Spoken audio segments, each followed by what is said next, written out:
Okay guys, dito ngayon sa Riyadh, Saudi Arabia is ang oras is 7:35 p.m. 31st of October 2020. Medyo na ano lang ako, disturb lang yung isip ko kasi merong balita na may parating na bagyo. So, nandito tayo ngayon guys sa website ng Pag-asa. So, makikita natin yung katotohanan kung ano yung forecast regarding sa bagyo na to. Kasi very serious ang threat ng bagyo na to, which is kailangan nating mag-ingat. Kailangan mag-ingat kasi delikado na marami ang matatamaan nito. Lalong-lalo na pre-identified yung location ng Catanduanes. Okay guys, nakita nyo, pumasok ako dito sa website ng ating Pag-asa. So, naka level 4 alert, no? Nakita nyo itong red, number 4, Typhoon Rolly, issued at 11 p.m., 31st October 2020.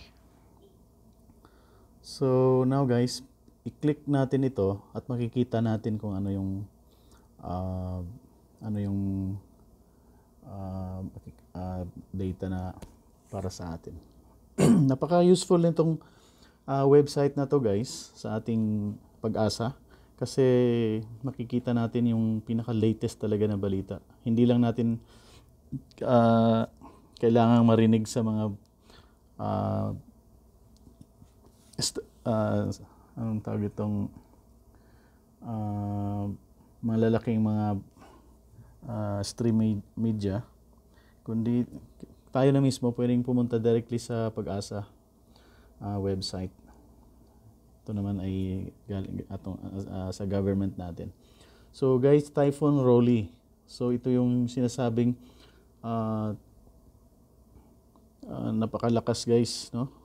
Ang ano niya, even narinig ko na isa to sa mga strongest na typhoon so far in 2020. Not only locally guys, but buong mundo, no? Sinasabi nila. So malalaman natin kung gaano siya kalakas talaga. So mababasa natin, Typhoon Rolly Tropical Cyclone Warning. So valid for broadcast until the next advisory to be issued at 2 a.m. tomorrow. So malapit na rin mag-update. So Bicol region is now under serious threat as Typhoon Rolly continues to move closer. Guys, and is particularly Catanduanes, no? Diyan tatama. So napakalakas ang ina-expect natin na tama nito guys, na very risky talaga. This is really force majeure. Wala tayong magagawa kung ang kalikasan na ang ating kalaban. So guys, pwede niyong i-browse ito, no? Lalo na pag kayo mismo ay malapit sa mga lugar na to. Mga family ninyo, kung kayo ay mga OFW, i-remind nyo na sila in advance. Actually, dapat late na eh. Dapat 1-2 days before dapat ma-alert na natin yung family natin sa mga areas na ito. So i-browse natin. Gusto kong makita kung gaano siya kalakas. Ano pang ito yung guys. Ito yung map, no? So kung makikita natin, galing dito sa location sa eastern side ng ating bansa, no? At talagang tatama dito sa tatama talaga sa may Catanduanes or Bicol region, no? Ito. At expected na ito Based sa mapa, 8 p.m. by November 1st of November, Sunday, bukas na. So yan guys. Yun oh. So ito, hanapin natin yung ibang data.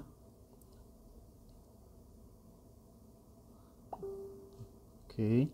So guys, ito dapat nating malaman ito kagad. The location of eye center at 10 p.m. today. The eye of Typhoon Rolly was located based on all available data, including those from VIRAC and the Doppler weather radars, yung mga radar natin sa Pilipinas na naka-install na, at 185 km east of VIRAC, Catanduanes. So, na-mention na yung Catanduanes, guys. So, ang strength niya, guys, maximum sustained winds of 215 kilometers per hour. This is disaster. Kung malapit ka talaga sa center, ganito ang maranasan nating lakas ng hangin na ito. Kung mahina yung structure ng building natin or yung bahay natin, talagang hindi ko ma-imagine kung anong mangyayari. Napakalakas nito, guys. Ang sasakyan natin, mga cars, hindi basta-basta maka-reach ng ganito kalakas na speed. How much more kung yung hangin na baka may dala pang malakas na ulan, no? So, by tomorrow, as forecast, ito yung mga lugar na dapat nating bantayan. 24-hour tomorrow evening in the vicinity of Tanawan, Batangas. Okay? So, sa area ng Batangas, ingat kayo. 48 hours, Monday evening, 385 kilometers west of Iba, Zambales. So, talagang sa mga areas na ito, no? So, 72 hours Tuesday evening, mayroon pang mararamdaman, no, sa Zambales area. So, ganito guys, yung ibang mga napaka-importanting information na dapat natin malaman. Affected areas, no, sa level 4, signal number 4, no, sa tropical cyclone wind signal number 4 ang alert na ito galing sa mismong Pag-asa. Luzon, Catanduanes, no, the eastern portion of Camarines Sur, Buhi, Iriga City, Bao, Pili, Naga City, Bumbon, Calabanga, Ocampo, Sagnay, Tigaon, Guwa, Tinambak, Siruma, Lagunoy, Garchi, Turina, San Jose, Presentacion, Karamuan, and the northern portion of Albay, no, Tiwi, nandyan yung geothermal plant. Napakadelikado ng geothermal plant ng EDC na pagmamayari na ngayon ng mga Lopez. PNOC EDC dati. So, Pulangui, Malinaw, Tubaco City, Malilipot, Bakakay, Rapu-Rapu. Yan guys, ingat-ingat na lang kayo guys. Hindi to pwedeng kumbaga taken for granted. Siguro may minor effects sa may Visayas areas, siguro yung mga yung hangin malakas-lakas, may ano din yan, may impact din yan sa mga area yan. Pero napaka-delikado sa mga coastal area, no, sa mga nabanggit na lugar. Delikado, masyadong malakas ito. So baka aabot ng mga ewan ko na lang kung gaano kalaki yung mga alon, no? So dapat mag-ingat kaya. Dapat siguro sumunod na lang tayo sa authorities. I'm sure nandun na sila at binibigyan na nila ng ng action kung ano man ang kailangan mga i-anticipate natin. Kung kailangan mag-evacuate, kailangan sumunod lang tayo guys. So based dito sa meteorological condition, no, very intense typhoon will affect the locality. Yung mga ganyang mga statement na pakabigat, no? Winds of greater than 171 kilometers per hour up to 220 kilometers per hour may be expected in at least 12 hours. Napakahaba. Malalaking damage ang ay nako. Inshallah, wag naman sanang sobra-sobrang ang dami na nating na naranasan na calamities, no, sa Pilipinas. Napaka-delikado. Maraming negosyo matatamaan, hanap buhay. Buhay mismo ng tao directly. So, ito guys, no, kunting ingat na lang kung konti pa lang naman yung mga subscriber ko, followers natin. Pero anyway, sana naman ma-reach ng iba pang mga lalong-lalo sa mga kababayan natin na mga nasa areas na ito. So, see guys, sa signal number 3 level, medyo lumawak ng konti, no, yung area na to. So, makikita na natin yung mga ibang area na affected din, no. So, ito yung sa signal 3. Of course, yung mga nabanggit nating lugar sa Camarines Norte, rest of Camarines Sur, the rest of Albay, Burias, Ticao Island, Sorsogon, Quezon, Laguna. Of course, yung Laguna tatamaan kasi medyo elevated yung area na yan. Rizal, of course, elevated ang area. The eastern portion of Batangas, Tanawan City, Santo Tomas, Malvar, Balite, Mataas, Nakahoy, Lipa City, ingat kayo dyan. Laguna, guys, ingat kayo dyan. Santa Teresita, Ali, Tagtag, San Pascual, Batangas City,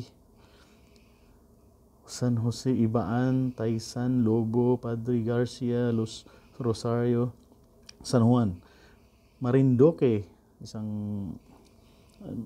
for sure tatamaan kasi nasa eastern side sila, no. Marinduque, the northern portion of Oriental Mindoro, Puerto Galera, San Teodoro, Baco, Calapan City, Nauhan, Victoria, Pula, Socorro, Pinamalayan, and the northern portion of Romblon, Concepcion, Banton, Corcuera. Sa Visayas medyo may ano din, no, maramdaman din most likely northern Samar. Mindanao hindi naman naka-record pero ano lang, let's pray guys para sa mga kababayan natin na nasa mga nabanggit na lugar. So sa signal number 3 ang meteorological condition, no, is ang hangin, winds of greater than 121 kilometers per hour up to 170 kilometers per hour may be expected at least 18 hours. Di pa rin ito basta-basta guys, malakas pa rin ito talaga. So mag-ingat tayo mga mahal kong kababayan. Talagang ina-expect natin yung tama nito bukas, no. So ngayon pa lang maghanda na tayo, matulog ng mahimbing. Bukas kailangan natin mag-ingat, yung mga preparation for emergency purposes. Mga ilaw natin, baka magkaroon ng brownout or mga ganyan, no? Katulad nung naranasan natin recently lang na yung typhoon Quinta. So ito guys, based sa impact, no, sa hangin lang, nasabi na heavy damage to high risk structures.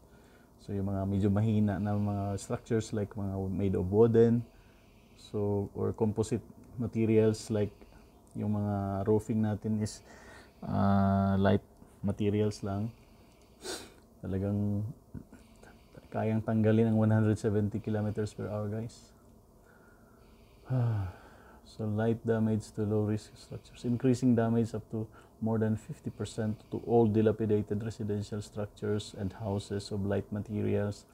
Majority of all nipa, yan, tanggal talaga yan sa hangin na yan. And Kugon houses may be approved, sabi dito, my God, or destroyed. Houses of medium strength materials like old timber or mixed timber, CH hollow block structures, usually with GI roofings. Maapektuhan talaga yan. Mga warehouses, no? Bodega type structures are sigurado tatamaan. Kasi GI sheets lang naman yung roofing yan. Possible siyang matatamaan. Sa may Laguna area, marami to. May mga warehouses tayo dyan, nakikita ko. Bago pa lang yung iba. Oh my gosh. There may be widespread disruption of electrical power and communication services. Expected yan, guys. So, mag-charge na kayo ng mga cellphone ninyo, mga extra batteries. Ewan ko na lang kung hopefully, inshallah, hindi naman masyadong malaki yung tama. So, pati yung mga kalsada natin, guys, wag na munang mag-travel, no, as much as possible, kasi dahil dito sa threat na ito. Kung nandito ka sa mga areas na yan, na nabanggit natin, wag na muna stay muna sa bahay. Kung at least mas safe sa bahay talaga. Sa rice and corn crops, may suffer talaga to. Heavy losses. Nakakalungkot. Huh? Precautionary measures. The disturbance is dangerous to the communities threatened, affected. The sea and coastal waters will be very dangerous to all. Oh my God. Seacraft. Lahat. Pati nga sa himpapawid eh. Kung may travel is very risky, especially by sea and air. So, better cancel muna.